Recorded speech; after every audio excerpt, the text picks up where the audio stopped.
And you lifted the cup. How was the feeling right after the game? It's incredible to see those fans over there. The work what we did as a team is a great report for that.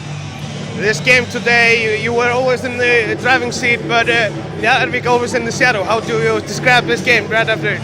Njarðvík is the leader of the Domino's League right now, so we knew that we have to be careful with them. They got really good shooters, Ivy and Loki, and Masiek of course, and they can pull easily 9-0 run if you're not ready. And I think we did a pretty good job to take care of them. When you came here to the Iceland to play in this league, did you dream of this moment, and how do you describe it?